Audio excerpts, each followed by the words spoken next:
Dave, 30 seconds, please.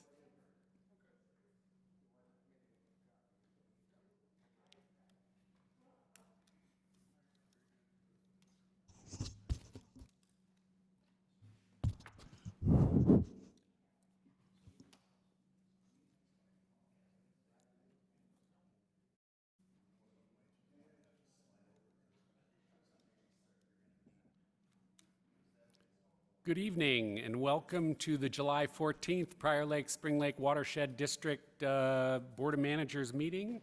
Our first order of business, will you please stand and join us in the Pledge of Allegiance? Kurt? Allegiance to the flag of the United States of America and to the republic for which it stands, one nation, under God, indivisible, with liberty and justice for all. Thank you. So our next order of business is the oath of office for our new manager, Steve Pawnee. So Steve, I'm going to ask if you can please repeat after me, sir. I, Steve Pawnee, do solemnly swear that I will support the Constitution of the United States the Constitution of the United States and of the state of Minnesota, and of the state of Minnesota, and will faithfully discharge the duties of the office of manager and will faithfully discharge the duties of manager of the Prior Lake Spring Lake Watershed District to the best of my judgment and ability. of the Prior Lake Spring Lake Watershed District to the best of my judgment and abilities. Awesome. Congratulations and thanks for joining us, Steve.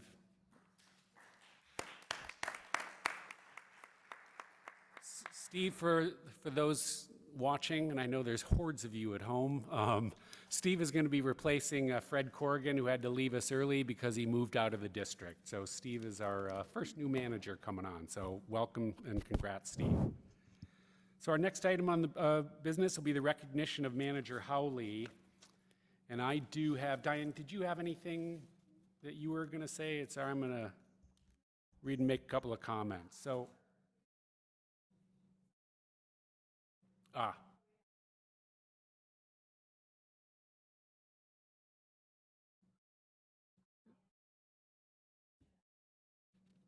perfect. And we should probably get you closer to the mic when we do say it. So, awesome. Thank you. So with that, Charlie is going to be leaving us. It's the end of his second term.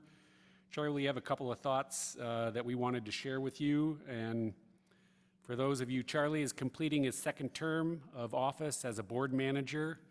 He has been an active member of the Board of Managers since July 2014 and has served as both secretary and treasurer during his term. Charlie came to the district with significant relevant experience, being a licensed civil engineer and a certified professional in erosion and sediment control. Prior to his appointment on the Board of Managers, Charlie served on the Norwood Young American City Council, something that I'm only just now learning. I didn't know that, Charlie. And he was a planning commissioner for the city of Prior Lake. As a practicing civil engineer, he has worked on land developments and public infrastructure projects. As a consultant for a local engineering firm for most of his term, Charlie worked on projects for public, private, and nonprofit clients. Charlie's experience as an engineer was put to good use when the board considered permits, rule changes, and project design and engineering.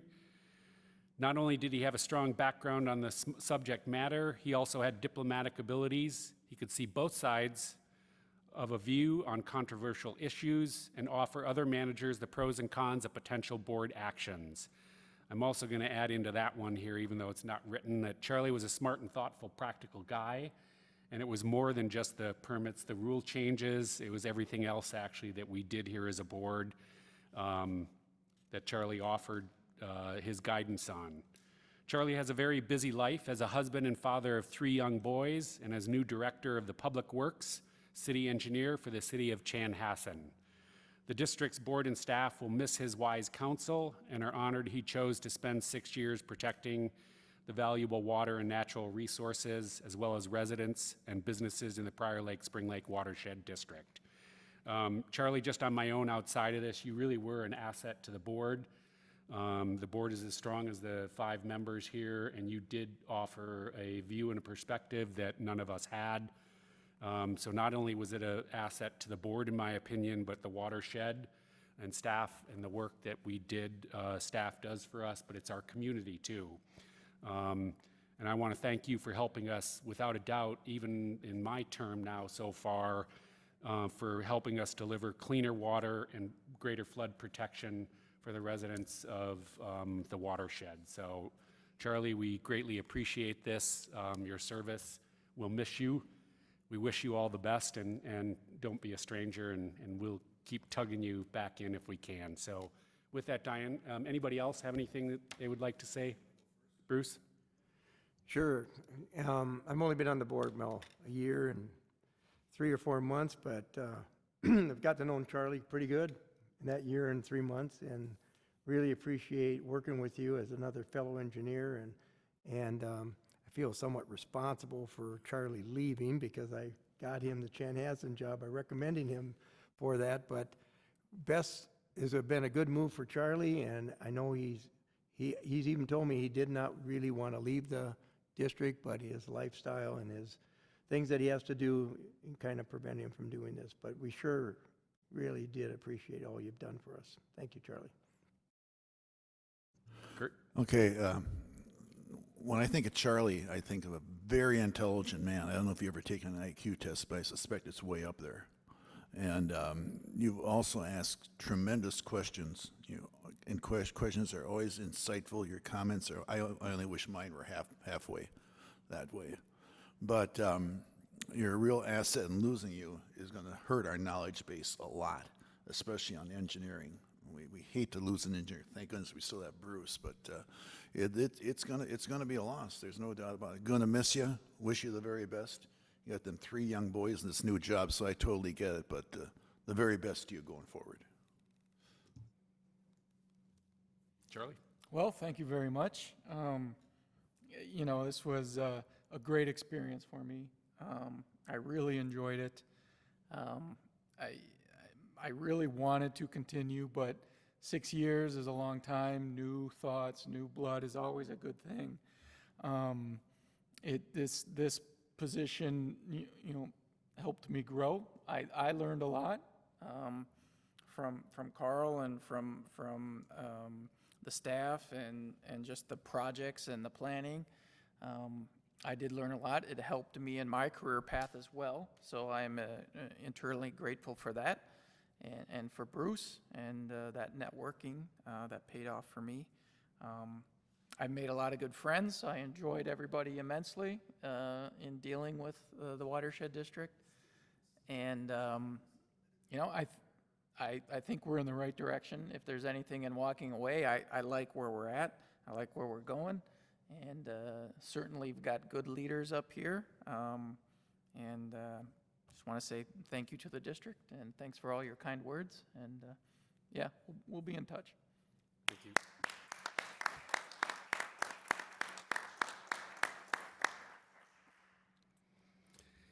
So the next item on our agenda is the election of a new treasurer and secretary. Go ahead, Kurt. Mr. President, I'd like to move that Bruce Loney become our new treasurer, beginning with Charlie's leaving. Is there a second? Second. Should we have a motion and a second on the floor? All those in favor say aye. Aye. That motion carries 5-0. Thank you. It's been a while since I've said 5-0. So yeah, go ahead. Kurt, you have another one? Well, that opens the secretary position with Bruce vacating that for treasurer. I would like to nominate Steve Pani for our secretary going forward. Second. We have a motion and a second on the floor. All those in favor say aye. Aye. That motion carries 5-0. Thank you, everybody. So the next item on our agenda is the public comment period. And since we do have individuals in the chambers this evening, I'd like to see if there is anybody that wanted to speak at the public comment period. Seeing none, we'll move on to the next item. And we do have a public hearing this evening. Diane, do you want to introduce this for us, please? Yes, Mr. Chair. This is our annual stormwater pollution prevention plan public hearing. and our MS4 annual report summary. So we have a municipal storm sewer permit, which is an MS4, because of the Prior Lake Outlet Channel. Every year, we have to put an annual report together, and it's based upon the permit that we have from the Pollution Control Agency. The Pollution Control Agency is in the process of changing their permit, and we expect that by the end of the year, we'll have to fill out a new permit for that. However, at this point, we're moving forward with the existing one that we have, and I'm just going to point out some of the things in the MS4 annual report for 2019. So there's a education and outreach section in the MS4, and we respond in this report about how much we have done as far as different media types of things. And so brochures, we did about 500 that went out to residents and local businesses, 300 newsletters, which were primarily on projects to the different residents. Cable access channel, we anticipate that about 1,200 people were reached with that. School presentations or projects, about 500. Website, about 25,000 people were hits on our website. And then other would be lakefront days, clean water cleanups, upper watershed tour, and project sites, and we anticipate that's been about 5,000 people that we were able to reach that way. We have had public meetings and public events in addition to those things. We also have to respond about illicit discharge detection and elimination. Have we found that there was any illicit discharge this year? And we said no, there was not. We also have to report on construction site stormwater runoff control. And we indicated that we had 11 plan reviews that we did in 2019 for sites that were an acre or greater. And we had to give enforcement actions on these. So what types of enforcement actions do you have available to compel compliance with your regulatory mechanism? Verbal warnings, about 30. Notice of violation, 20. Administrative orders, we didn't do any this year. And forfeit of security of bond money, that was a really old one, but that was 1. So we had about 7 active construction sites that were an acre or greater between January 1st and December 31st. And then we responded about, what type of training our inspectors have. They're really concerned that we know what we're doing when we're out there. And we also had to talk about any of the partnerships that we have that help us meet the MS4 requirements. So, Mr. Chair, that's the summary of the report that we completed and turned into the Pollution Control Agency this year. Great, thanks, Diane. Before we open the public hearing, any questions for Diane? Charlie? Thank you, Mr. Chair. Not a question, but a comment. The MS4 permit is a requirement of us because of the PLOC. I think we're all aware of that, but I just want to reiterate that to the public. But I think we've kind of used the entire program even within our district and not just on the PLOC, right? That's safe to say, and that's a good practice to do. But there is a distinction there that if it wasn't for the PLOC, we wouldn't be in MS4, my understanding. Agreed. Good points. Thanks, Charlie. So seeing nothing else, I would then entertain a motion to open the public hearing. So moved. We have a second? Second. Thank you. So we have a motion on the floor to open the public hearing. All those in favor say aye. Aye. Aye. That motion carries 5-0. Thank you. So the public hearing is now open. Is there anybody that would like to speak at the public hearing? Going once, twice, 3 times, seeing nobody, I would then entertain a motion to close the public hearing. So moved. Second. We have a motion on the floor. All those to close the public hearing. All those in favor say aye. Aye. Aye. That motion carries 5-0. Thank you, gentlemen. So we're moving on to the next item, which is the approval of the agenda. And I know, Diane, there is one item that we are going to strike from this agenda. That's section 4.2. We're actually sort of pausing that and going to be doing that at a later date this year. But I believe that's it. Is there any managers? Are there any other items? I have a question, Ms. On the- I see Jody C. is here. Are we, is she going to be allowed to give us a little background at all on that? So we're or not, what? we're not We're doing not that gonna here this do it. evening. That's going to get paused and pushed Okay. off to a time in the future. Jody is here as the CAC representative for this evening. Okay. So that's what she's here in the All right. duties as a member of the CAC. Oh, that's fine. That's good. But is there I'll any make- I'll- managers, and nope, just a minute. Any other changes on the agenda? Diane? Seeing none, then we have just the one change. So Just the I would then one, entertain a yes. motion to approve the amended agenda. I'll make a motion to approve the amended agenda. Second. We have a motion and second on the floor. All those in favor say aye. Aye. Aye. That motion carries. Thanks, everybody. So then we're on to other old new business and programs and projects update. Ladies, who's first?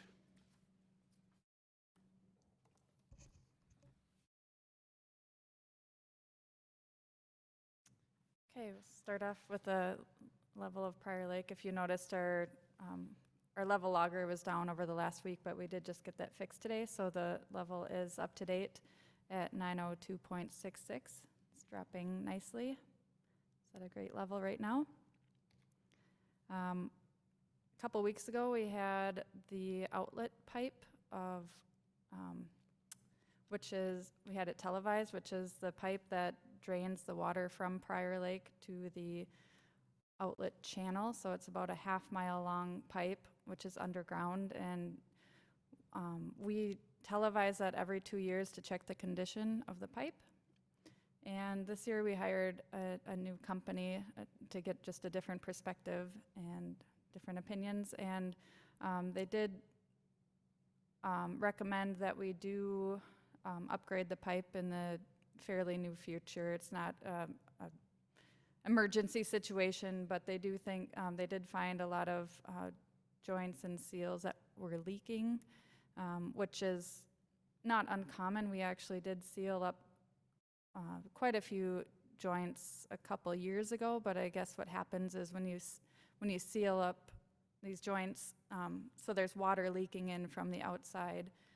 If you seal some up, then it creates a little bit more pressure, so they'll find other leaks to come in. So when we had that done, it was all sealed up, but since then there's been more that have started leaking. So they gave 3 different options, and none of them are cheap, but just things to consider for the future. We will get a second opinion. This is just one option, one opinion so far. So we can either go in and seal all the joints again for a cost of approximately $113,000 to $172,000. We can line the entire pipe for around $340,000, or do a combination of the two for $142,000 to $197,000. So we will be looking into that a little bit more in the future and weighing our options. The best long-term option of those 3 is lining the entire pipe. So we'll keep you updated on that as we find out more and have a second or third even opinion to look at the condition of the pipe to see how important it is and how quickly this needs to be done. So this is part of the outlet channel cooperators fund. So we have kind of a separate fund from our regular budget. And so the whole outlet channel is a collaboration of partners with the City of Prior Lake, the City of Shakopee, and the Shakopee Sioux community. And there's 8 different segments along the channel. This is in the first segment, which is only within the City of Prior Lake and the watershed district. So this is actually, the funds get broken down differently in each section, but this would be about 87% of the funding from this would come from us and about 13% from the City of Prior Lake.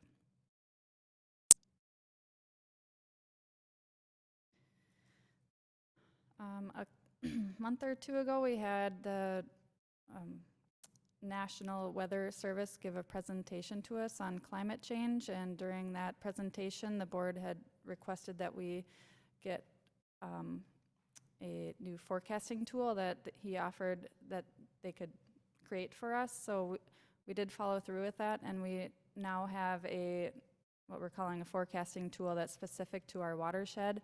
So the National Weather Service uses dozens of different models to come up with their forecasts, and so they just took the area of our watershed, and there's now a website that we can go to and get the 7-day forecast.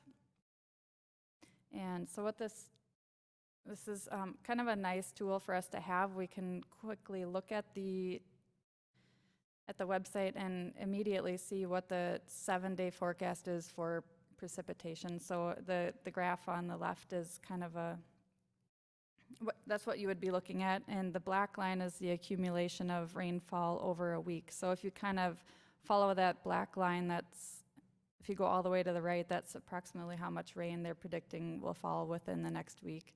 And you can see the green bars are when that rainfall would most likely come. It's a forecast.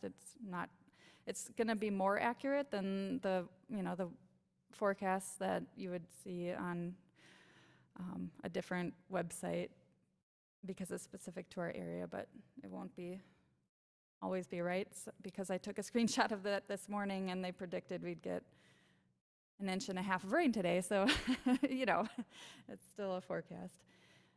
So we are going to put a link on our website under the precipitation tab, and you can click on that to see this forecast. And we'll use it as, especially when the waters are high, to see kind of what's coming, if there's any sort of planning that we can do based on the data that this shows.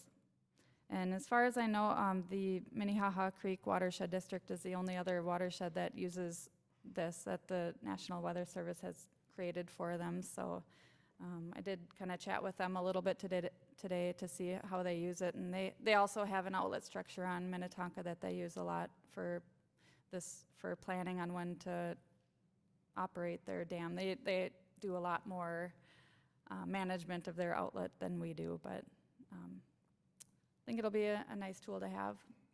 Jamie, can I pause you for a sec there, please? So can I clarify, because I wasn't sure whether they would end up having historical data for us. And of course, the reason I'm asking was for the blueprint that we're looking at, which I saw that we're currently looking to use some flying cloud data, which isn't quite our area, and we could have different weather patterns and different history. Is there any history available from them? I thought think, maybe they did. So if I recall, there was that presentation that they gave, and then you did ask for more historical data, and he did come back and update that presentation with more historical data, but this website, this is just for forecasting with a week out. So no for this, but yes for the presentation. So if that presentation, we can get that for you and see if it has information in there that you were looking for. Okay, thanks. I can chat about that when we get an update on the blueprint, because that's what I was looking for. So thanks, Jamie. Yep. And just so you know, we did have the ferric chloride tank filled again last week, and everything went smoothly. No issues with that. Can I just do a quick question? Jamie, does that mean that we're all set for the rest of the year? You don't have to call the tanker back in again? What does it look like? I would guess that we would fill the tank at least one more time. We like to fill it about 3/4 full near the end of the year, so that way in the spring we don't have to get a delivery when the ground is I wet. think historically we got two deliveries a year, right? 2 Am I to wrong 3. on that? Yeah, it's 100% dependent on how much rain we get and All right. how much is dosing. So we'll fill it up before winter.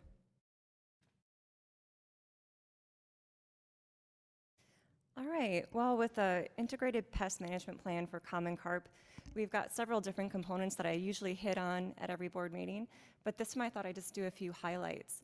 We just ended the specialized traps just a little while ago, and now we're kind of moving into the season of baited box traps. But one of the things that we're doing right now, because it's the perfect time of year to do it, is to analyze the data that we're seeing. And I don't know if we were hit on this really hard last year with the pit tag information. We talk about those smaller pit tags that we use that are more passive, right? So we put these at the stream locations to see if those pit tags went through.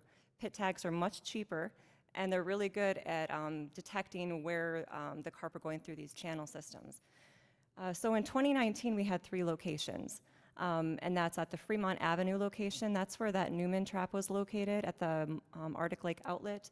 We had one at the Prior Spring connecting channel, and we had one at the Ferric Geist wetland site. And so what we found from that data, and we've talked a little bit about this before, but I thought I'd just kind of highlight it. At the Ferric plant, we saw that those carp were trying to get in there in the springtime, but they were consistently trying to get into that wetland throughout the summer. So it wasn't just the spawning period. It was consistently, they were trying to go upstream. So we knew we really needed to get that barrier going, and that helped dictate how often we're gonna have that barrier deployed. At the Fremont Avenue pit tag station site, we had blocked it off with that barrier at the Arctic Lake outlet. We could see that those carp were, and this, I should clarify, this pit tag station is upstream. So it's not downstream of the barrier, it's upstream. So we could see that some of those pit tags had gotten through before that barrier was installed and secured, and that they were stuck in the Arctic Lake outlet, and they were overwintering in that system and surviving.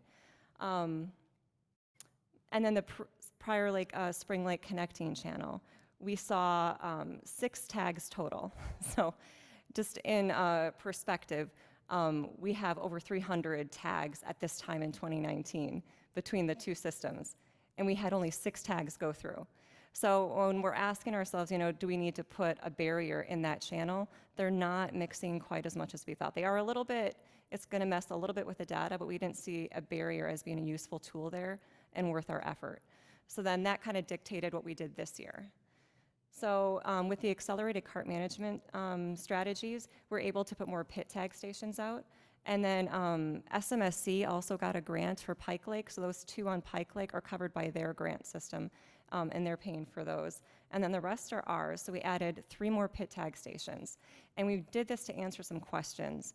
So we could see that some of those radio tags in Arctic Lake that SMSC put in had left the system after the barrier was installed. And there's a big question mark here, because we don't know where those tags are at. We need to figure out where they're going and how that system works. So to start off, we put another pit tag station upstream of the Ferric, or the Fremont barrier one that was already there, to see if they're going through Arctic Lake or if they're connecting somewhere else there. Once we establish if they are indeed keep on going upstream, we'll put another one further upstream next year and try to figure out where they're escaping. We have this mystery there. Another location that we decided to put in was the Northwoods barrier. We wanted to put it, so it's on the upstream side again of that barrier that we just put in. We want to see how many are trapped in there still, and if any are getting through that system. So that's been collecting data for us. Another question we had was Raymond Park. So that's that duck or Buck Lake channel system. And we don't know if the carp are going up there. We haven't observed it. We haven't seen it. But we wanted to just provide positive data that, yes, that is not a system that they use, and we don't have to worry about it. So we're just kind of eliminating possibilities for barriers. And then another question mark that we had was the Geist wetland. So are the carp coming up using that wetland system and then going back to Spring Lake, or are they traveling further upstream? Is there other systems that we have to deal with to stop the carp from repopulating and going into Spring Lake? So then we put one on the Brant property, which is just where Ditch 13 crosses Highway 13. So that's there to answer that question. And so right now, we've gathered all this information during the springtime spawning season when they typically go upstream, and we're looking at that data to see what we find. And that Brant pit tag station, so I'm gonna go back to the map real quick. Again, that's upstream on the Ditch 13 channel. We found 0 tags. And so we have over 100 tags in the Geist wetland that we put in. We have about 200 tags in Spring Lake system. So, but we didn't see a single tag go up that far. So our data right now, and we're gonna keep taking data, but we're finding that that system is not one that they use past the Geist wetland. which is important to know. The Raymond Park pit tag stations, same thing. We're not seeing any hits. And that's great because then we don't have to worry about that. And we can move that station somewhere next year to see if they're going through a different channel. Again, this is all data collection and looking at it. Oh, and that blue line that you're seeing there is the water levels. Another thing that we constantly look at is like, okay, how many pit tags are going through there and what's the water levels? So when we look at the Fremont Avenue, for example, when they were going there in the springtime, you can see that there was an up push in the water level and more flow was coming through. So that's why they're heading there. And we're trying to see with the timing on that so that we can also match that with electrofishing efforts. So we're looking at this data from about 10 different ways every year. Let's see. And then the ferric Geis outlet system. So if I go back to the 2019 data, you can see that we didn't have many hits. They were getting through, staying up there, coming back. And this data here is the 26 same tags going back and forth and back and forth and back and forth. They are trying to get back into that wetland really hard, but that temporary barrier that we put up is working. You can tell that by the data. And again, they haven't stopped since spawning season. They keep trying to go up that system, so that's definitely an area that we need to block off. So we're learning. Those pit tag stations are incredibly helpful because those radio tags are only as good as how often we go out to find them and if we can find them. So another thing I wanted to hit on was the baited box traps. So this is over by Kurt's Place on the east side of Spring Lake. We have 2 baited box traps on Spring Lake right now. This is just one of them. But I wanted to show you what it looked like. People are always come up and ask us what we're doing and what that looks like. So basically, let's see if I can get this going. There we go. There's just a net that lays on the bottom of the lake. And it's like about a 30 by 70 foot net. And you can see those pipes in the background. Those are holding the rope lines. And they have a pulley system too. And then that little floater, the little buoy, that holds our bait bag and shows the volunteers where it's at. And so when we deploy the net, when we're ready, it's like a matter of a minute. We have to do it really fast because those carp will move as soon as they detect any noise, sound, movement. So we've been practicing. We went out on Monday and we practiced this quite a few times just to make sure we had a system down, that we all knew which place we were supposed to be, making sure we don't lose a single carp that we could have caught. So right now we're getting consistent eating at these 2 sites on Spring Lake. We do plan to deploy the net on Thursday morning.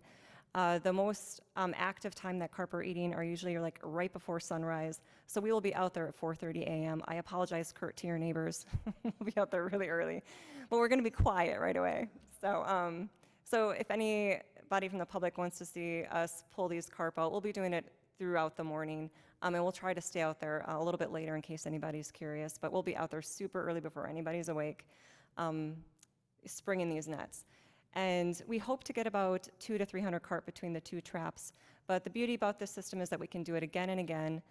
Historically, though, like throughout the watershed districts, they'll tell you the first time you do it, you get the most. And then the carp learn, they tell their friends, I don't know, you get less and less every time. So we are very cautious about springing it too early. We want to make sure we get a good haul the first time. We have cameras on it, like those little Arlo cameras that we had at the bait or the specialized trap stations. We have those there so we can keep an eye on it all the time. And then we also have an underwater drone now that we're going to go out and make sure that they're there before we spring the net too, and that we've got a good population there. So we've got all these tools that we're using to make sure that this is successful. And then once we bait it here a couple times, because over time, like the carp that do hang out in this area, they'll learn and they won't come back, we're going to take it to another area on Spring Lake. So we're not going to stop until about mid-August, which is when they start to eat a little bit less. But we hope at the end to get a good haul out. And as we're doing this, our staff is learning how to do this. We're taking notes.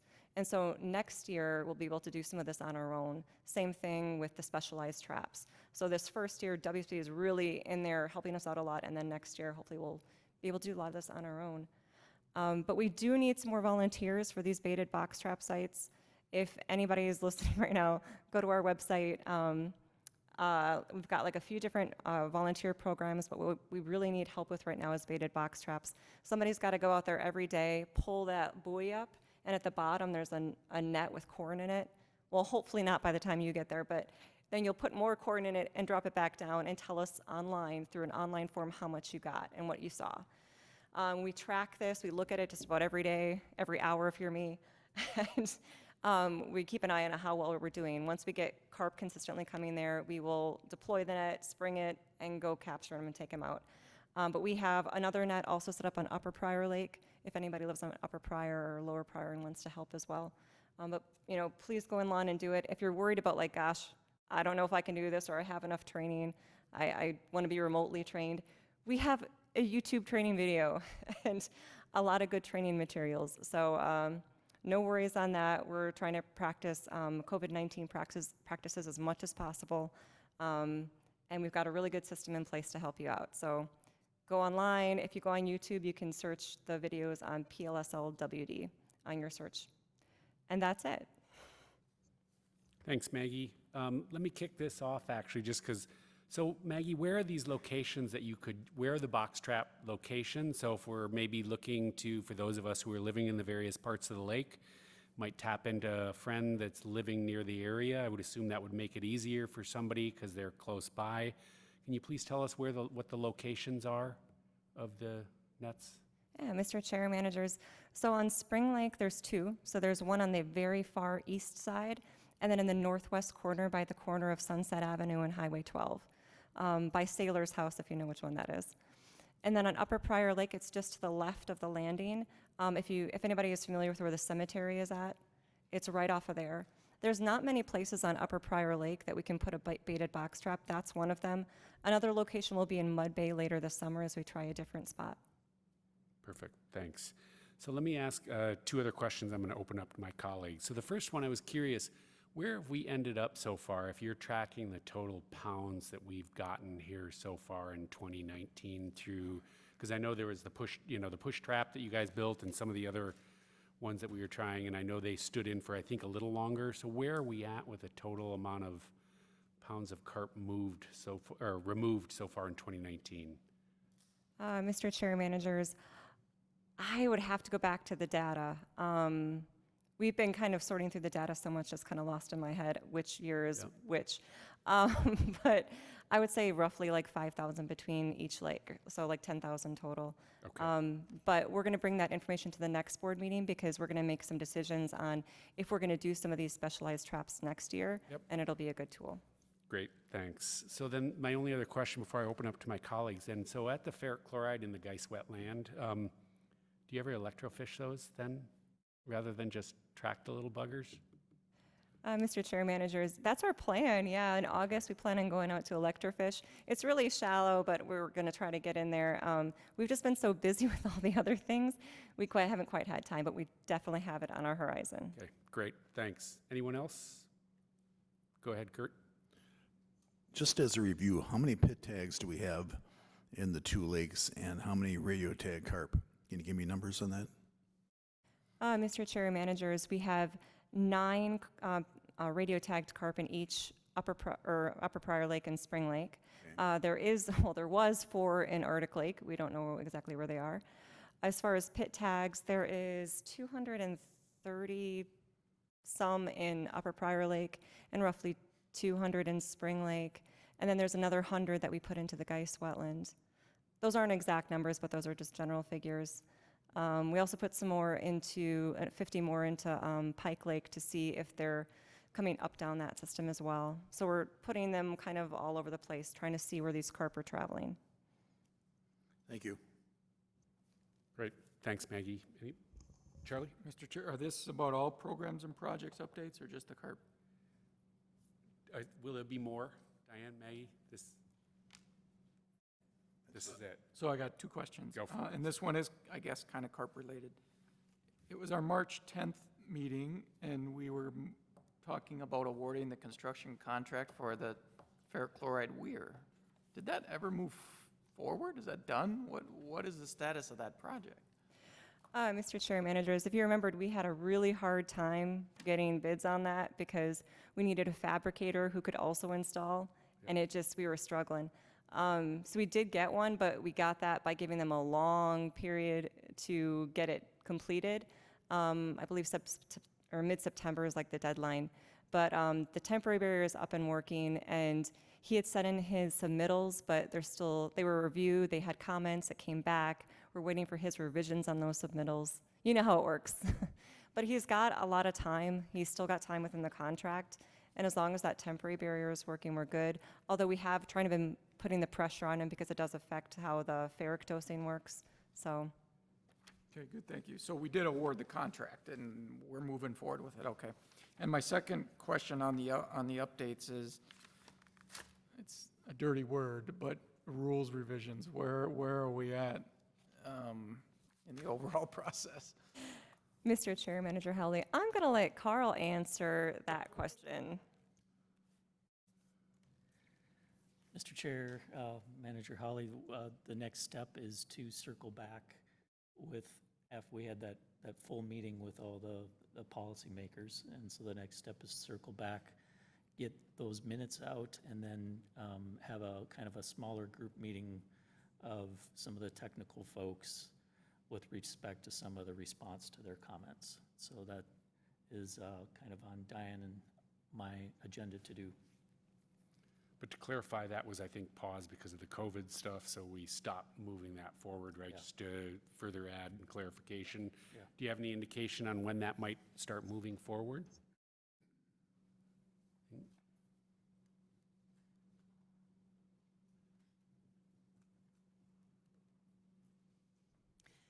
Mr. Chair and managers, my first priority is to get some of our grant money in, and then after that, we'll go forward on it. So within grant money this month and part of early August, so in August, we'll have another meeting. Later this fall, that's fine. Yep. Great, thanks. Nothing else, Charlie, then?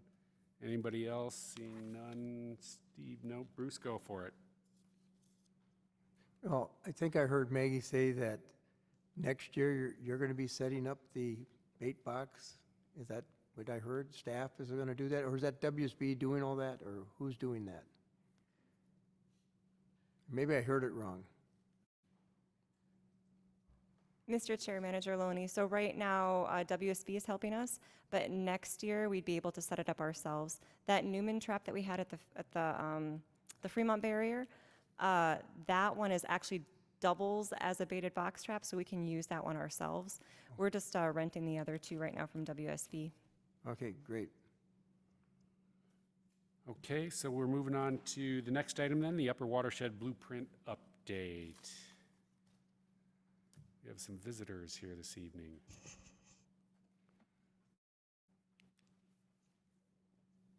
You know the process, there's the on button, it's green now, awesome. So if you can, you know the process. Good evening, Mr. President, board managers, and board staff. My name is Todd Hubmer, and I'm with the firm of Wenck, and we are working on your Upper Watershed Blueprint. Today is our first opportunity to brief you on what we have done over the last month since we signed our contract. We've been busy working, coordinating with Maggie and with Carl. We actually took the opportunity yesterday and had an outdoor meeting where we were able to kind of go through some of the data that we've received, talk about some of the stakeholder processes that are upcoming, and talk about some just general ideas and concepts for the Upper Watershed. So give you a brief update of where we're at. Currently, we're reviewing all of the background information that we've collected. The staff has been rigorously assembling things. I know that Jamie's been talking with our GIS guys and getting all of the data transferred over that we have access to. We've gone through several of the reports. We're working on integrating the chemistry data along with your PC swim model so that we can try to look at annualized loadings based on the various years and how the watershed responds, not only from the lake levels, but also some of the water quality data for the water quality in the lakes. So we've been working closely to assemble all that information so we can begin to formulate some concepts and ideas. We're not quite at that stage. We're getting there rapidly. So we did do this in the short time that we've had so far. I haven't had a chance, and I don't think even Brian Callio is here with me too from our office. We have just developed this, and this was analyzed loadings using the Flying Cloud precipitation data. I think President Miser, you had discussed maybe trying to find some more localized data. Right now, that's the one that has the best data that's in close proximity. We can look for other sources, and if there's some critical time periods we want to analyze, we'll do that. There are some smaller weather stations around, but typically the data they have isn't in a format or is collected in enough intervals that we can actually use it. So, but we will continue to look for that. So I haven't had a chance to look at this, but we clearly see that there are some areas in the watershed that contribute significant loadings to Spring Lake. And you'll see the red one there is the primary concern that I think we've been chatting about over time, and obviously is not a new thing to the Board of Managers.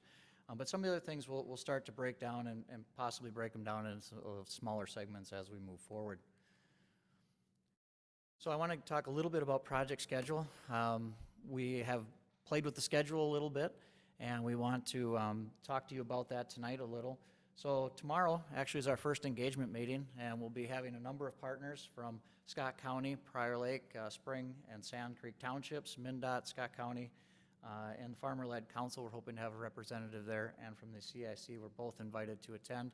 We didn't get confirmations from those two groups, but the others we have confirmations that will be attending. Tomorrow's meeting will be a virtual meeting, so we'll really introduce the project. We'll talk about some of the previous efforts that have been done in the upper watershed, and we'll start to discuss how we would move forward, what major barriers that the stakeholders have seen in the past, and what their goals would be and outcomes, and also talk a little bit about what their future planning is. One of the keys that we like to do when we do these is try to find those win-win-win situations. If there is, one of the examples I give is regional corridors. If there's a regional trail corridor that's planned for connecting trails from one segment to another across the watershed or through different municipal boundaries or townships, using that corridor not only for just the trails and pedestrians, but do enhancements along there for stormwater management. So you can use it for flood storage adjacent to it, create new wetlands, use it for wetland banking. You might be able to, as those trails are acquired and development occurs, or if they're acquired outside of development, there's always remnant parcels and how they might be used to benefit water quality and flood storage as well. And also make them stopping points and points of interest for trail users. So that's one of the win-win-wins that I'd like to talk about, getting as many benefits as we can out of every public dollar we spend in the watershed. So moving forward, we're looking at, we're laying the groundwork obviously for what we're gonna develop as we move forward. And then our next meeting with you will be August 11th, where we will bring back an update. But between now and then, we do have a number of things. We'll have the stakeholder meeting tomorrow. We're going to start formulating some concepts and ideas, and we hope to bring a preliminary batch of those back to you in August to have a conversation about and really talk about how those concepts would move forward, what some of those barriers might be, get some feedback from you as far as what your preferences are on these types of best management practices. I will say we are also working on a brief risk assessment on some automated systems and what they might mean to Prior Lake and its lake elevation. So we're going back in time, and we're analyzing storm events that occurred in the past and how they affected Prior Lake. And if we use some automated technology, would we have seen a benefit to Prior Lake in lake elevation response? Or would we be able to keep it lower than we had received in those events in the past? So there is a number of things that we're parallel tracking in the background here currently. So we'll have our partner engagement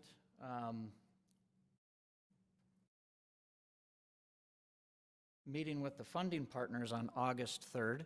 So the funding partners are going to be mostly our state agency contacts, the Board of Water and Soil Resources, the Minnesota Department of Natural Resources, the Pollution Control Agency.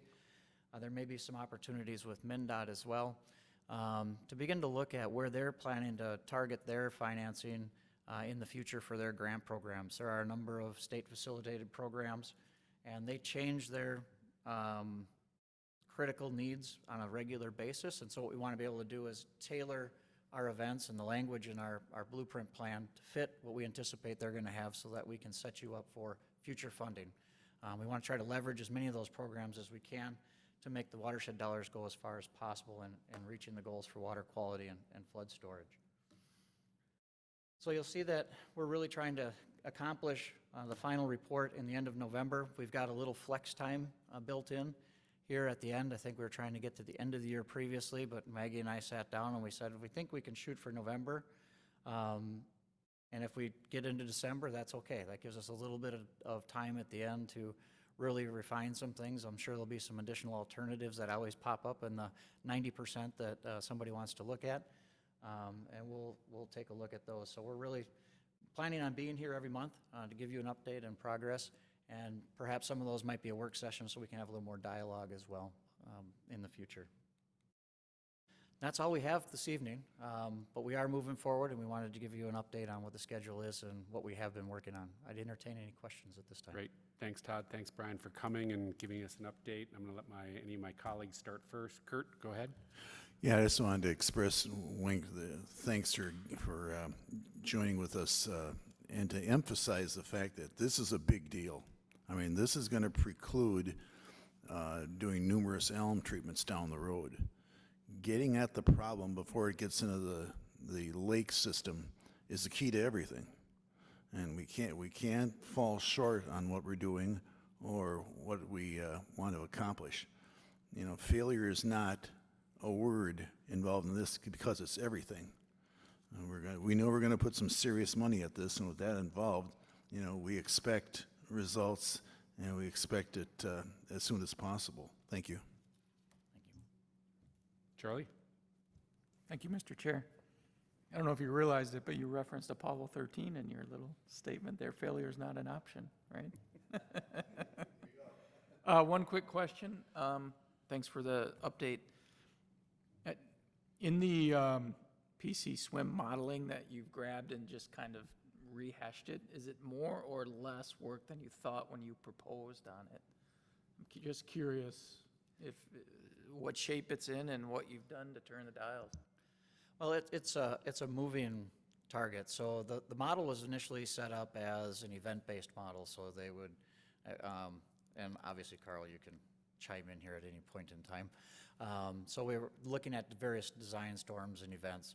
And what we did is we started to run it annualized. So we took 10 years of real rainfall data and snow melt data, and we projected that over the entire watershed and ran it for a 10-year time period so that we could try to estimate and make sure our model worked with your lake elevation monitoring, and we've got it to work and simulate it fairly well.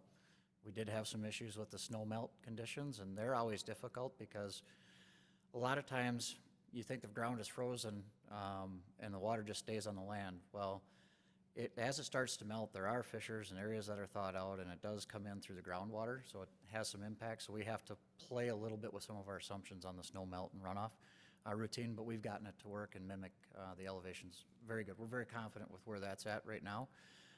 We are looking forward to the update that Carl's currently working on and his team, so that we can maybe drill down into some smaller watersheds, and that's what their focus is right now, and it might give us some key areas that we can really grab onto and see where, if there's additional monitoring that might benefit this in the future, but also tell us where those significant volumes are coming from. Maybe it'll help us pinpoint where those large loads of phosphorus are coming from. Thanks. And, you know, it reminds me of a good point here of what we got going on is we've got two consultants kind of working on both sides of this, and you know, we want to make sure that we continue to work well with each other, even though you're, you know, competitors at heart. So we, as the district, you know, want everybody to be on the same team and working together. So we encourage open communication and dialogue, and as a partnership, you know, get the best result for the district. So I appreciate that. Well, I know that Carl and I's attitude is that if you guys win, we both win. So. Thank you. Bruce? Yeah, thanks, Todd. And I know by our August meeting, we were getting into budget and budget scenario. Will you be able to have us some numbers or projects that may be coming up in 2021, I guess it would be? That's one of the things I think it was in your proposal. It was, and I think what we want to do in August is probably set up, we'll talk about the best management practices and the matrix for evaluation on prioritization. September is realistically when we'll probably have the costs. We don't want to spend a lot of time on costs until we've had a chance to talk to you about the priorities and how we would rank those, and then we'll come back and put those costs together. We may come up with some ideas and you go, yeah, that's not really a good idea, guys. Let's not go there. So we don't want to waste time on the cost estimate piece of that. So let's have that conversation in August about what best management practices we should move ahead, and then we'll drill down into each one of those. Anything else, Bruce? Steve, you're up, sir. So a question about a upper watershed blueprint update. Update since when? When was the last update? Tonight is the first update, so you're right here at the very beginning. Yes, we just got started, I believe, well, I don't know, a month ago, that we've been rigorously trading data and talking behind the scenes and getting things working. So working very well. Your staff is very efficient, very responsive, and so it's been a real treat to work with your staff and to move this forward as quickly as we've been able to. Steve, did you have anything else? Go ahead, Kurt. Just one quick one. We talked at the workshop, the managers looking at a fall tour, and one of the things we wanted to do in September, October was if you guys had already had some ideas of areas that things might be done, that during our tour we could go out to some of those spots and eyeball them to just give the managers a little, on the ground reference of what might be coming forward. So we don't want to rush you, but if you got some stuff to put out there, it would be great. Thank you. We'll do our best. Todd, I wanted to circle back on the meeting that you have initially with the funding partners. We're all aware that these are some pretty tough times. The state's getting hit, cities are getting hit, and even the watershed. I mean, everybody's getting hit.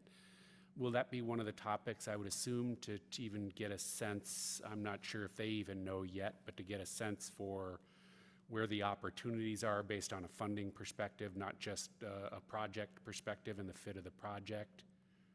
I'm assuming that's probably the number one item to talk to them about is what is the status of their programs? What is the status of their anticipated due dates? Yep. COVID-19 on top of the budget concerns, those two things have changed a lot of the schedules in the state process.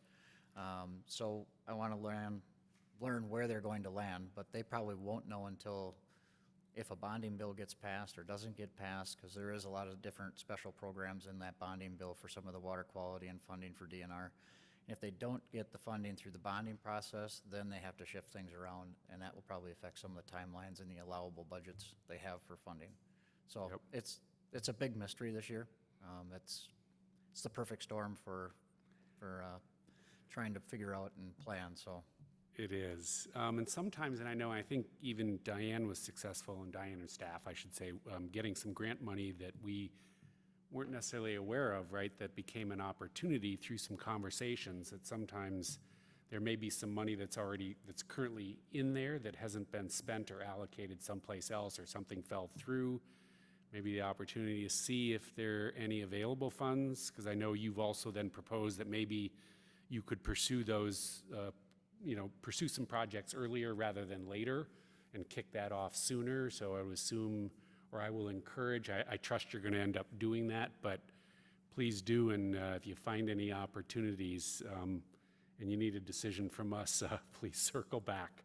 Yeah, we always will look for those shovel-ready Yeah. opportunities and let the regulators and the grant providers know that you have shovel-ready projects. So if they're Yep. in an instance where the grant is about ready to expire and they haven't expended the funds, they can shovel them to you guys to get them in the ground. Yeah, and if we needed to get something shovel-ready, I don't think, the only other thing I can think about is Spring Lake West that we're starting to work on. It's not quite shovel-ready, but maybe that's something we could end up considering to fast track on our side, because it looks like it's a pretty viable project, be worthwhile for us. So anyway, please keep us in the loop on this, and if we need to meet specially, we'll do that to react and do our part. My last question was just, or actually I guess I have two more. On the partner engagement one, will that meeting be recorded and be then available for board members to take a look if they so choose? It won't be recorded. Okay. Obviously, you are always invited, and maybe we should send invites out to each of you folks, and maybe that was an oversight on the first scheduling. If you'd like to be invited to those, we certainly can do that. We typically haven't recorded them, but now that it's a video, I don't know why we couldn't.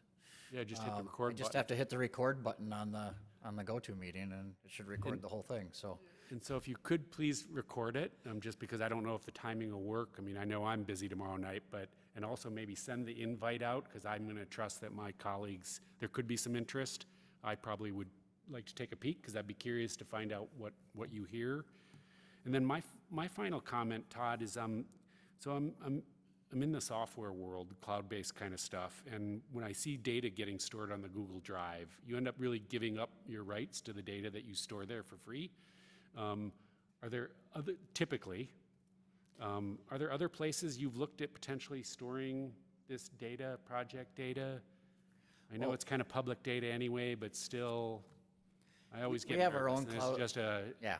sorry, it's a little thing in the back of my little brain that, Well, there's also subscription-based Google applications, so that's a little more restrictive, but we also have our own servers and networks and cloud.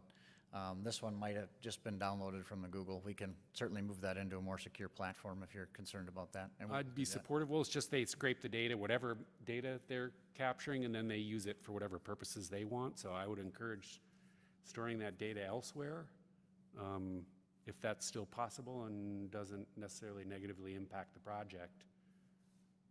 That I don't sounds think like it'll that's a doable negatively thing. impact the project. We'll Okay, awesome. Well, We'll that's make it. that I happen. didn't have anything else. Anybody last chance? Diane, did you have any?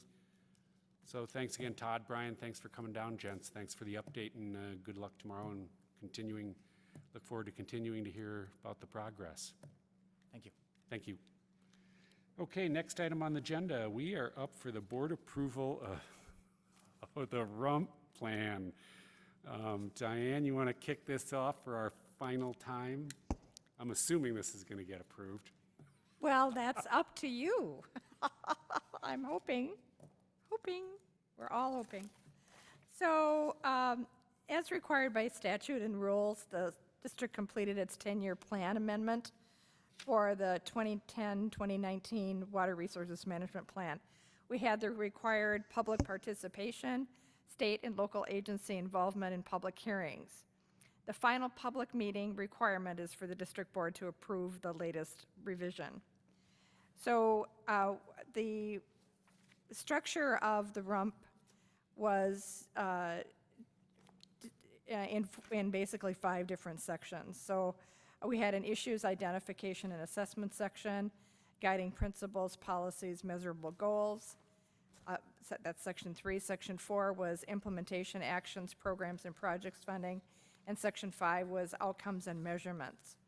And what we had, and we put together, but at the board direction, 3 priority concerns. One is water quality, which is maintaining or improving the water quality in our resources with emphasis on lakes that have public access and are most widely used by residents. Number 2 is aquatic invasive species, which is continued monitoring and management of AIS, which would be the curly-leaf pondweed, Eurasian water milfoil, zebra mussels, and common carp, as well as the prevention of new AIS entering the lakes. And the third one is to reduce flooding, making strides toward flood reduction goals on Prior Lake, which would mean upstream storage, and reducing the impacts of flooding to other areas throughout the district. Those priority concerns were translated into guiding principles, 3 guiding principles. Number 1, to maintain or improve quality of water resources, and we have 6 policies, 14 goals. Guiding principle number 2, to maintain existing and prevent new aquatic invasive species in the district. We have 2 policies and 4 goals. And then the last one, guiding principle number 3, to reduce flooding impacts. We have 1 policy and 5 goals. So these all kept moving out further and further, and I think the bottom line is we have, 74 implementation strategies that we intend to follow in the next 10 years. So, Mr. Chair and managers, we have a resolution in the materials for you, and would you like to do the honors, Mr. Chair, to read it, or would you like me to read it? No, you go ahead and read it, Diane. I'm going to rest. Okay, and this format is something that's required by statute, so we dutifully crossed our Ts and dotted our Is. So here we go. Resolution 2030-342, which is approving the 2020-2030 Water Resources Management Plan Amendment.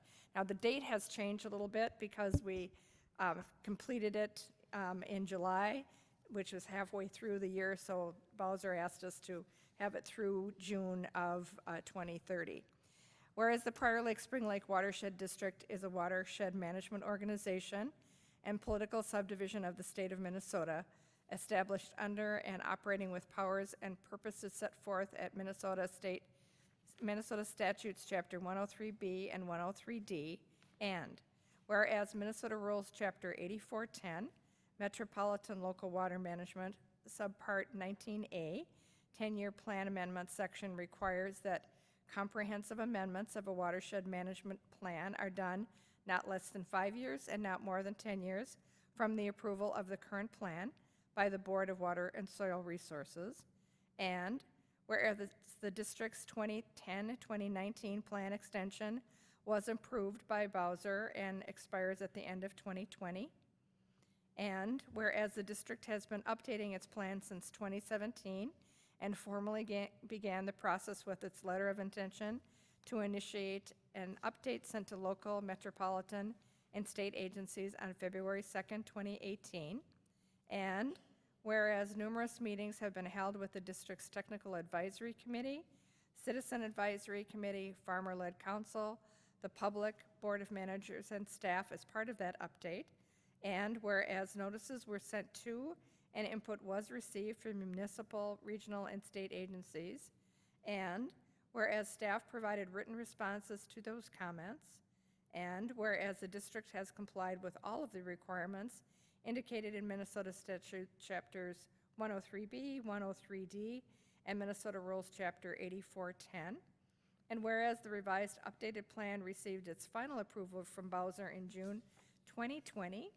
And whereas Minnesota Statutes Chapter 103B.231, Subdivision 10, states that an organization shall adopt and implement its plan within 120 days after compliance with incorporating state and regional agencies' comments and after approval by the Board of Water and Soil Resources. Therefore, be it resolved that the Prior Lake Spring Lake Watershed District Board of Managers approves the 2020 to 2030 Water Resources Management Plan amendment. Thank you, Diane. Before I ask for a motion, I would see if there are any questions and give anyone an opportunity. Kurt, go, sir. 2 questions. Can you give me a ballpark figure of what the total cost this was for us to put this thing together, roughly? Mr. Chair, managers, I think it's about 160,000. 160, yeah, Yes. I thought it was 150, 160. Also, roughly the total time in terms of hours. Mr. Chair, I'd have to get Manager Hennis, I will have to get that information Thank you. back to you. That's all.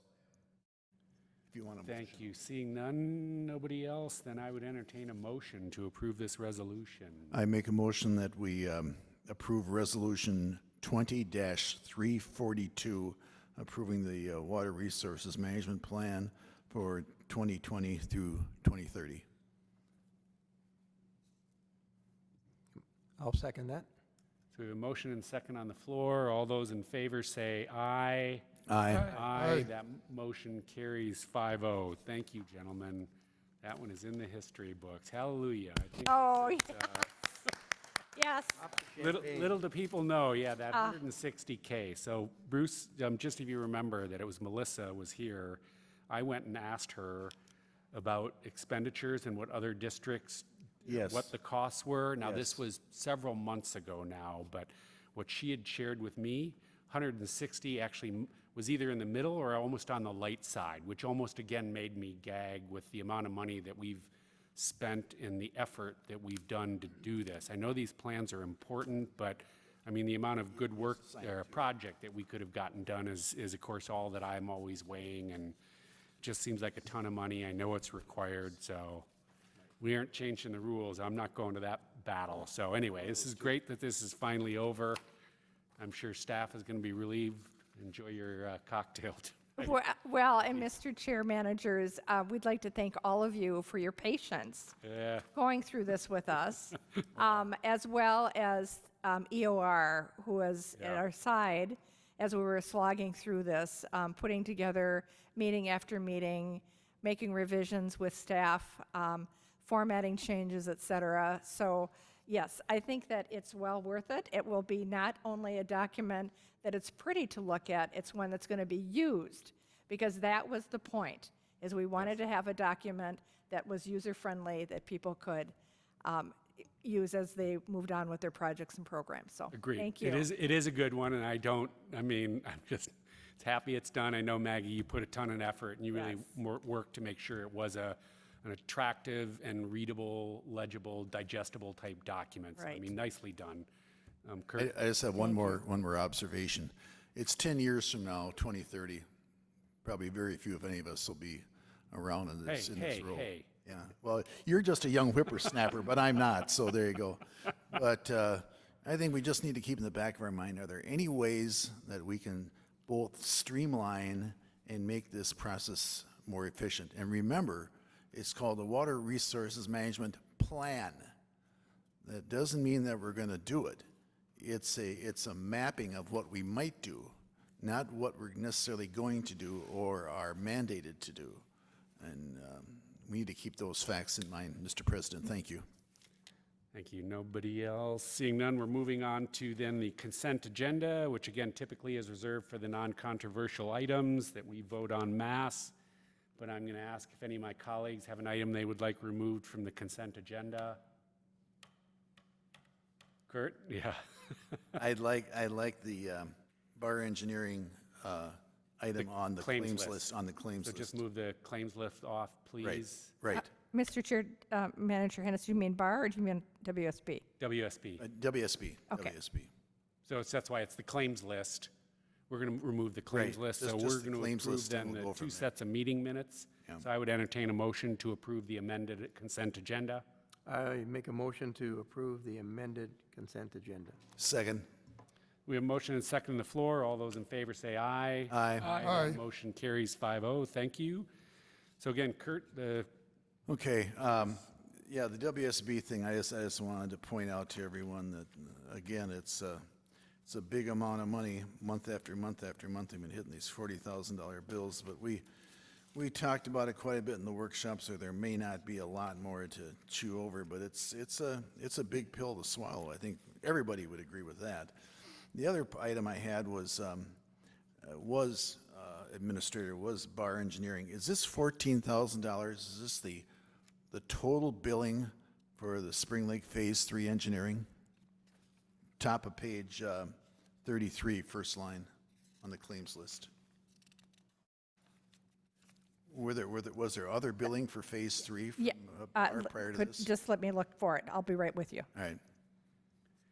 so while he's doing that, Maggie, are you familiar with the work at WSB? Could I maybe just ask, because I know we ended up getting a copy of the invoices that made up that healthy chunk of change, but it was only given to us at the workshop without time for us to look at this. Can you just give us a sense for where those dollars went? Just ballpark roughly, please. Mr. Chair, managers, so the invoices for that was one was for January because we were working on some editing of that and we forgot to pay it. So that was why the January bill was on this one. And then the other ones were for May. So WSB always runs a couple months behind on their invoices. They're out busy doing work for us, and billing is always the last thing on their mind. So in the month of May, we were doing a lot of electrofishing, the gill netting. We were doing the specialized traps. We were coordinating the bluegill stocking. It was all of that. Like, there's a lot of stuff going on in May. Typically, we spend the most money with WSB from the first of the year to about June 30. And then usually, the fall is pretty light. So that's why you're seeing these really heavy bills like in April, May. This June might be a little lighter, but still pretty heavy compared to the fall months. But that's just kind of the way it goes with CARP. That's our busy season. Okay, thank you. Kurt, anything on that? No, I understand. Sometimes they double up their months are doubled up on one bill, so it's a little misleading when we think it's just for June, and maybe we can make some note on that, or make a little notation on the side on the claims list that is for a couple months. It certainly is a little easier to swallow for that. That's for sure. Mr. ahead, Chair, Diane. Manager Hennis, I can have Amy add the month on there, like on the line items on what they're for. I think it's almost maybe just an asterisk if something's unusual. Tag it, put an asterisk, and let us know why something is significantly higher than normal. I think that's it, and make it easier to understand. Bruce? Yeah, and just, is there a maximum that we have them budgeted for? So that you know, oh, you're getting close to the maximum and you need further approval to do? Yeah, Mr. Chair, Manager Loney, I had sent over that, I have this invoice tracker, kind of like we have for EOR, but it's for WSB. It helps me keep all the line items and then their maximum on those. If you want, I can bring that to the next meeting. We can kind of go through Yeah, I that. just want to make sure there is some kind of cap or something. Yeah, and there's many different buckets it goes to, so it's kind of complex.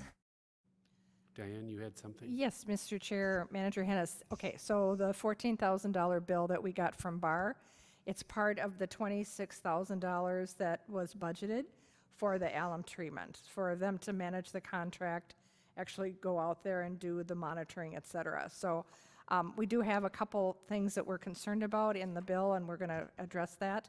And I also wanted to tell you that Maggie does an amazing job monitoring the WSB bill. And there have been times when she's held it back because she wants to talk to them about it and figure out, you know, if it's been, if it was what they agreed to, where it needs to be. And there are times when they've had to eat their costs. So she's really good at that, just to let you know. That's very good to hear, very Yeah, yeah. reassuring. She's tenacious. That's wonderful. Okay. Then just one more quick question, Mr. President, please, bear with me. There's a line, and Carl, this might be a Carl question here. 4 lines down from that, it says Upper Prior Lake Alum Treatment, $1,500. Carl, is that a first-time bill for your engine? Because EOR did Upper Prior, whereas BAR did Spring, or what's the status of the That would be- charges for that? That would be the last invoice from EOR related to, That was the last? Yep. Roughly, what was the total? Just off the top of your head, it doesn't have to be exact. I think it was a $14,000 authorization. EOR 14, BAR 26. All right.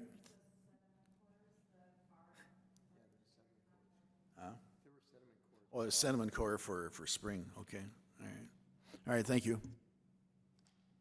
Thank you. Then seeing no other. Mr. Chair. Yes. While we're analyzing the claims list, I got one for you. I got 2 for you. You go. American Environmental CCTV inspection of storm sewer. I presume that's the PLOC. That needs to be moved down to the outlet channel. Does it not? Good one. Yes, thank you. Nice, Charlie. And then I got a whopper for you. At the top, 3rd line down, it says written on Klein Bank. Can we change that to Old National? Oh. Yes, we did. Thank you. Speaking of, have we gotten those signature approvals taken care of with the banks? Has that been cleansed? Just because this now reminds me, Yeah, the one you're talking about, Woody. Steve being approved for No, signature? Woody's still having authorization. Oh, Woody? Get it. Okay, so, Mr. Chair, managers, Guys, we had a meeting actually physically with the bank, and then I talked to the bank on the phone about it, and they said that Woody was not a signer any longer. Oh. And when I talked to Woody, who's now left, he said, maybe I'm not a signer, but I can see the account. So we still need to clarify he's that. logging it Yeah, in. yeah. it's access. Yeah, and then regarding signing on the bank, we're going to have Manager Pani and Manager Boyles go over there with us and Yeah. get them on, and we'll take Manager Howley off at that time. Yep, gotcha. Perfect. Thanks, Diane. Okay, then I would entertain a motion to approve the claims list. So moved. We have a motion and a second on the floor. All those in favor say aye. Aye. Aye. That motion carries 5-0. Thank you. So the next item, we are on to the last and the final and the best treasurer's report ever coming up here. Charlie, you're on, sir. Thank you, Mr. Chair. So I sent it out on, I believe, Sunday morning, and the takeaways are this. Of our 3 securities, one of them is due up next week. Diane and I had a call today to authorize the, letting it mature, turning it into cash, and then transferring that cash into our Old National account. because we need that for cash flow purposes. So that's the one that's titled number 3, CF Bank Ohio, $250K. The next exercising is in October, and I think Chris's cash flow report shows that. The one that I did shows that as well. As in October, we likely need to exercise one early, and I presume we would do the number 1, the one that would be due in January, that the other 250K. So don't lose track of that. Diane will be on top of that, and Chris with the cash flow statement. So assuming all that happens, then PLOC is your next big one to keep an eye out on. We want to make sure that comes in healthy. We've got the restricted funds. Those numbers have not changed, and they only change once a year, once the audit happens anyways. And then the future expenditures, where it gets a little muddied versus these numbers, and then Chris Shadow's kind of budget report. So nonetheless, the way that I'm tracking on this treasurer's report is that taking cash flow out of it and just looking at, how much money do we have once bills are paid and various things, is we've got a healthy surplus, right? So future reserves we have. Don't get it confused with cash flow, right? That's not what's in the bank. It's when everybody calls their bills. So again, as I mentioned in the workshop, we need to start pay closer attention to cash flow. But assuming that gets, and we'll say this from Carl, Sutton Lake reference, actively managed with the maturing CDs, is we're pretty healthy, and we're pretty strong in our position. So that's kind of my report. Thank you, Charlie. Can you please remind me, I know our big uncertainty, one of our uncertainties is the levy payment. Can you remind me on the date that actually we get clarity on that? When does that payment actually arrive? I believe the date that we're tracking is December 1st is when it would show up in the bank. But they will know probably the second week of November what the collections came in at. So we just need to be in contact. Was it Cindy over there at the county? Geis. Perfect. Geis. So that will be a one to big call. deal for us because we will be setting our final levy. I don't know, but anyway, it's obviously the earlier we can get that, just because we've talked that we're just, we're in good order and we're in good shape, but just there's a couple of key pieces and some uncertainty. So knowing when that stuff is coming in and getting us that visibility, especially while the board will be doing going through the budget cycle with you. So Right, so just a reminder, so the budget and the levy that we set in the fall, the budget can change, but the levy correct. cannot. Correct. So it can go down, however. It Correct. cannot go up. Correct. So, yeah, so we've got to be really sure about that number. Yep, that's all giving us the best information available to us so we can make our informed decisions, just because it's a unique Right. year. Great. Awesome. Great. Thanks, Charlie. Anybody else have any questions for Charlie? Your mic's on, Kurt. Seeing none, then we're moving on How'd you to see the that? next item, manager presentations on the watershed-related items. Does anybody have anything? I do. Anybody? No? Let me find my notes. Probably if I don't find them, I'm going to have to pull them from memory, which I think I can do, but let me just check. I thought I put this in. So actually, I wanted to just comment, see if I can find this, because it is here someplace. And I can't find it, so I'm going from memory. So a couple of things that I wanted to share. We had some big events in the watershed. We did these 2 big alum treatments, one on Spring and one on Upper. And I know we ended up, Catherine tracked down some social media comments. We've gotten some really positive feedback. The CAC was also very positive. I've been hearing comments that there are folks on Spring Lake that are actually seeing the bottom of the lake for the very first time. I mean, that's a big deal. It's very cool. I know Ray Jawacum, sorry, out of Grainwood Bay area, gave us a report on the curly leaf pond and the success of that, going back over by Martinson Island and the railroad bridge, that was been very successful and people are swimming back there for the first time. And so he sent us a very nice letter. It's a big deal. I'm going to give you some anecdotal stuff because I live on Upper and have for a few years and use this water regularly. This is the first year since I moved on in 2003 that I've been able to go out into the water and surf, swim, ski without having to come out and rinse my sinuses because they're exploding. It's not happening anymore. We have clean water. I've heard that also from others who are on the lake.